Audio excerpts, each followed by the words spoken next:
Pikbobina imarivolanitra ilay tendro avo any Andringitra toeram-pizahatany mahasarika mpizahatany maro hatrany na izany heny vahiny na ihany koa ny malagasy monina eto Madagasikara.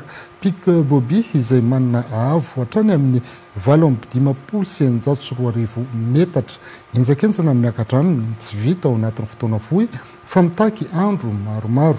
Andeha hoarahantsika ao anatin'ity fanadihadiana ity moa fiatrehana izay fiakarana ny Pikbobi izay sy matoeram-pizahatany azy araka fanadihadiana nataony Anjary Rajaonarivelo. Ao anatin'ny faritra Rovana no sady valan-java-boahary Andringitra no misy ny Pikbobi na ny tendro ny Marivolanitra. Any amin'ny tapany atsimo ampovoan'ny nosy no misy azy ity ao anatin'ny faritra Iorombe sy Matsiatrambony, faritany ny Fianarantsoa. Ho an'ireto vondrona iray ireto izay niezaka ny sedra izany fiakarana ny Pikbobi izany mba ho fampiraisana ny rehetra dia nanainga teto Antananarivo tamin'ny alalan'ny fiarakodia niazo ny laram-pirenena 7 amonjany Ambalavao. Nisy kosa ny nandray fiaramanidina niazo ny Fianarantsoa ary avy eo mandeha fiara makeo Ambalavao indray. Tsy vita fotoana fohy ny miakatra amin'ny Pikbobi fa tsy maintsy mivimbina entana maromaro ilaina ny toerana. Fitaovana entina milasy, ny sakafo sy ny maro hafa ilaina mifanaraka amin'izany. Ity toerana misy ny Pikbobi ity dia tena mamelona ireo mponina eny aminy amin'ny alalan'ny fizahantany izay. Araka izay hoe lavitra ezaka izay ny fiakarana makeny amin'ny Pikbobi dia ilaina tanteraka ireo vatan-dehilahy monina ety an-toerana amin'ny fanampiana mitondra ireo fitaovana ilaina amin'izany. Tao aorian'ny dia amin'ny fiarakodia miazo an'Ambalavao eo no manomboka ny fandehanana lalan-tany ary toerana vonjena meloa i Belambo izay misy ny fidirana ny valan-java-boahary voaharo Andringitra eo ny fiaingana amin'ity tongotra raha hiakatra amin'ny Pikbobi. Miala eo amin'ity Belambo vavahady amin'ny parika Andringitra ity eo no manomboka ny andro voalohany ho an'ny fiakarana. Ny tanjona voalohany teto dia ny tanàna n'Andriabotsy. Izy io mirevy 7 kilometatra mahery miala amin'ny Belambo ary natao ao anatin'ny 4 ora sy sasany. Eto Andriampotsy ny fijanonana voalohany ary manomboka eo ny filasiana. Eto dia misy toerana tsara afaka anaovana izany. Eto Andriampotsy nijanona iray andro teto satria maro ny toerana azo tsidihana mahafaly ny maso sy ny saina. Na dia efa nisy azy izay fiakarana lavitrezaka natao izay tao anatin'ny ora 4 sy sasany.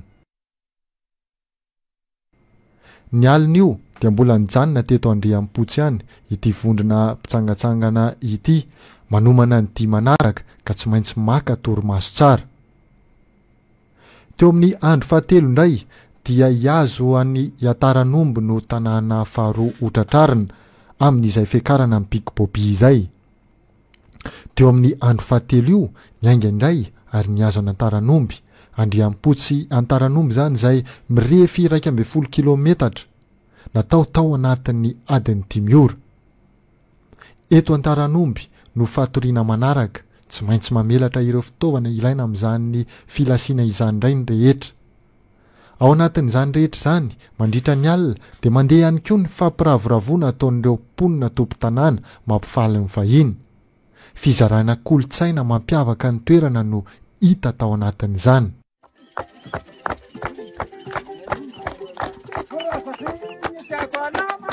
Andraso amboarina tsara zany.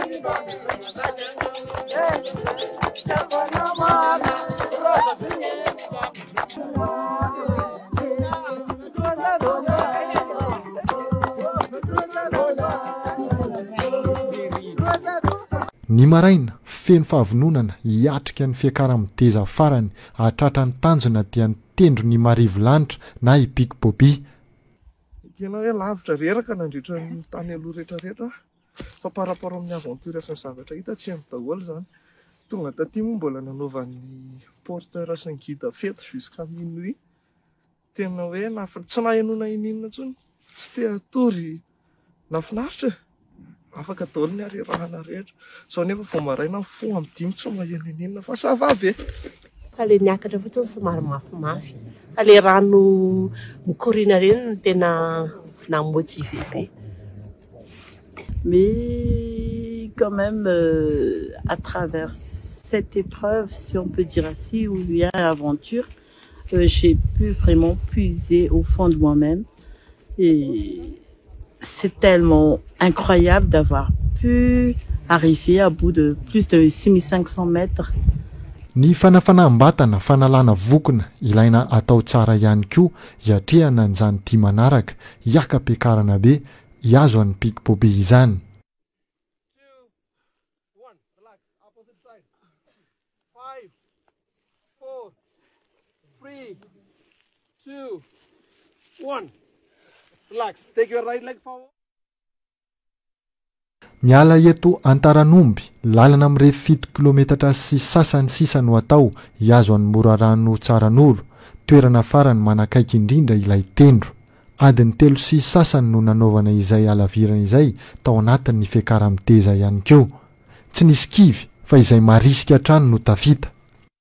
Trop beau. Presque au bout. Les meilleurs sont devant, mais les plus forts sont ici.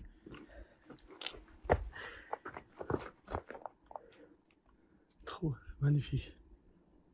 Tsy nisy ny alany rehetra fa ny ho tonga eny amin'ny tendro ilay manana ny ahavo 724 metatra miala ny ranomasina ny tanjona. Ny fahatafitana tanjona goavana misedra lalana sarotra tahak'izao dia noho ny fiarahamientana ary ny firaisan-kinany rehetra ao anaty vondrona miaraka na natotosany ity. Misy fiakarana be any somary namizaka any any satria nanaraka ny rythme le namako nefa araka le lazaiko teo hoe fanampiana esprit d'équipe foana hatramin'ny farany mila miara-mandroso ny ekipa tsy hoe zaharery na ry zaharery zay le cohésion na ny service rehetra na ny domaine rehetra rehetra satria nanome expérience be anankiray ho manokana izy misy dépassement de soi anankiray misy zatra be da be tena tsy adino tataraina amin'ny zanaka be da be havana mahafinaritra miainana ty Pic Bobby. Nanamafy ihany koa teto i Zozary Boka mpitarika ity vondrona mpitsangatsangana teto ity fa fanamafisana firaisan-kina izay no tena tianana vohitra tao anatin'izao fiakarana ny Pic Bobby izao. Izany moa mba hampisy fifandraisana tsara eo amin'ny rehetra atratrarana tanjona iray goavana. Cette aventure n'est pas seulement une aventure professionnelle, c'est aussi une aventure profonde pour moi et que j'ai envie de partager avec des gens qui me sont chers. Et il se trouve que dans le monde, quand vous travaillez, quand vous êtes dans le monde professionnel, vous vous rendez compte que les gens avec qui vous travaillez, c'est aussi des gens qui sont très importants pour votre vie. Parce qu'au début, on pense que non, on a notre vie privée, on a notre vie professionnelle, mais avec l'âge, avec peut-être, je sais pas, j'ose le dire, peut-être avec la maturité, on se rend compte que les gens avec qui vous travaillez, c'est des gens que vous devez aimer, et même si après il y a des choses, mais il doit y avoir l'amour, il doit y avoir du vrai respect, parce que c'est avec eux que vous travaillez tout le temps, que vous faites des choses, et donc voilà, donc j'ai envie de faire ça avec vous. Rehefa mahatratra tanjona goavana ka tonga any amin'ny faratapony, feno fifalinana anatin'ny tsirairay ka miaraka mifaly ny rehetra. Pic Bobby teto ny akarany izay manana ny ahavo 724 metatra miala ny ranomasina ary natao tao anatin'ny 3 andro izany ho an'ireto vondrona mpitsangatsangana iray ireto.